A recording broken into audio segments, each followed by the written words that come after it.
Fam, what's good? It's Kyle Henderson of BamaInsider.com coming to you on Sunday morning following Alabama's 24-20 thrilling victory over Texas A&M. Want to talk about a few things. Let's start with the play of Jalen Milroe. I want to hear your take about Milroe's play inside the comment box. Jalen Milroe, a redshirt freshman at Alabama, 12 of 19, 111 yards passing, 3 touchdowns. He was sacked 4 times. He fumbled twice, and he threw an interception.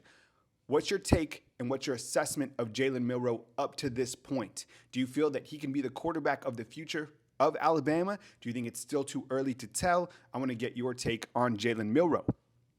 Jahmyr Gibbs, for the second time this season, second time in a row, he went for 100 yards, 21 carries, 166 yards.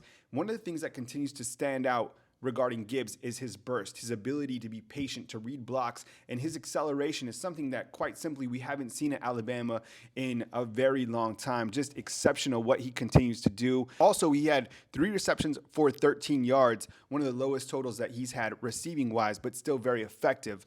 Jermaine Burton was the top target for Milroe, 3 receptions for 48 yards. What do you think about this Alabama receiving unit as we kind of look overall? And I know a lot of it, had to do with Jalen Milroe playing in place of Bryce Young. But even so, what do you think about this receiving unit?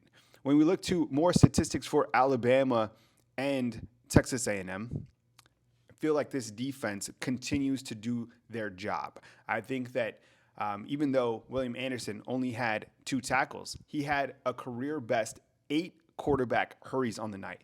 It was ridiculous how many times he was able to get to Texas A&M's quarterback, providing the pressure. He disrupted so many plays last night. And I felt at times that Texas A&M was going right into William Anderson so many times.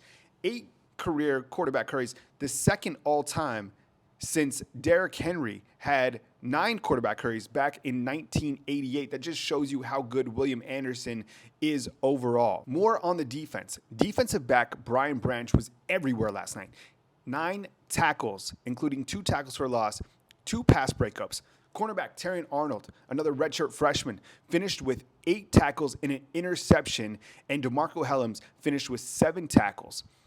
That group, that secondary group, continues to do such a good job for Alabama overall. I'm going to get your take on Alabama's secondary and how you feel that they're doing going into a very pivotal game against Tennessee this next weekend. We'll continue to talk Alabama-Tennessee more as we get through this Texas A&M game. Okay, let's talk about special teams play. Will Reichard, he missed 2 out of 3 field goals. Okay, so early in the second quarter, he hits a 50-yarder. And then in the third quarter, he misses a 47-yarder, and then he misses a 35-yarder. We haven't seen that from Will Reichard over his career at Alabama. This guy has been someone who's been locked in. So, considering that Alabama had these turnovers, right? So you have 3 turnovers from Jalen Milroe. You have a fumble from Jace McClellan. And then you have 2 missed field goals by Will Reichard. And Alabama still comes out on top 24-20. They don't even play Bryce Young, okay? There was a lot of miscues, too many miscues, and as Nick Saban said, they didn't play winning football, and they still came out on top. Alabama is lucky to come away with a victory against Texas A&M and avoid the upset from an unranked team. I get it. Texas A&M, they have the athletes. Some of the receptions that Texas A&M's wide receivers made, Muhammad, Stewart, they were incredible. These guys certainly have the athletes. I mean, think about this. Stewart last night, he was targeted 19 times, came up with 8 receptions for 106 yards. Kid's a baller. Moose Muhammad, targeted 10 times, came up with 6 receptions for 64 yards. A-Chain, he had on the ground 16 carries for 67 yards. I knew it was going to be tough for him to get any yards against Alabama's incredible run-stuffing defense. My point is, their athletes are the athletes that we thought they were going to be once again. Incredible job by Texas A&M in their receiving unit. These guys made some ridiculous catches. But overall, I think that the defense was able to put enough pressure on Texas A&M's quarterback, and that was really the difference in this game. You look to the last play of the game, I was surprised that Texas A&M didn't run a slant, something across the middle of the field. Alabama came up with a big stop at the end, and that was ultimately the difference.